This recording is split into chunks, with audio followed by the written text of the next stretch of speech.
Dari hasil survei, masyarakat mengkonsumsi internet dalam sehari bisa mencapai 9 jam, baik itu melalui smartphone maupun internet rumah, di mana saat ini banyak kebutuhan personal yang dilakukan melalui internet. Misalnya memesan jasa laundry, cleaning service, pijat, hingga tata rias. Dengan semakin banyaknya kebutuhan internet untuk semua segi kehidupan, maka provider internet rumah semakin banyak dicari.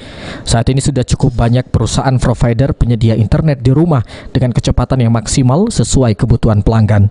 Senior Manager Marketing Bisnet Andrianto Sulistyo menjelaskan di Palembang pengguna internet personal di rumah semakin meningkat, di mana hanya cukup membayar pemasangan baru Rp250.000 dan biaya per bulan Rp350.000, pengguna dapat menikmati layanan internet di rumah dengan kecepatan 50 Mbps tanpa dibatasi kuota.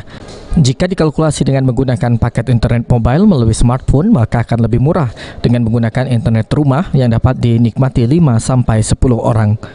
Saat ini penggunaan untuk internet rumah memang lebih menguntungkan karena tidak ada batasan untuk seperti pembatasan bandwidth, pembatasan kuota, itu tidak ada pembatasan, jadi unlimited bisa digunakan. Dari segi keuangannya gimana?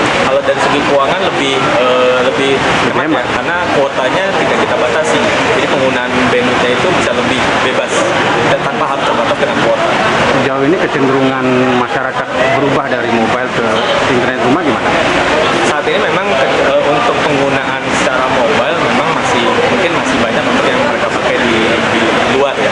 Tapi kalau kami melihat selain di rumah, kalau mereka datang ke kafe atau ke resto, yang ditanya pasti wifi internet ya, bukan pakai mobile-nya gitu. Jadi kita melihat ini penggunaan yang memang mereka kebutuhannya sudah lebih.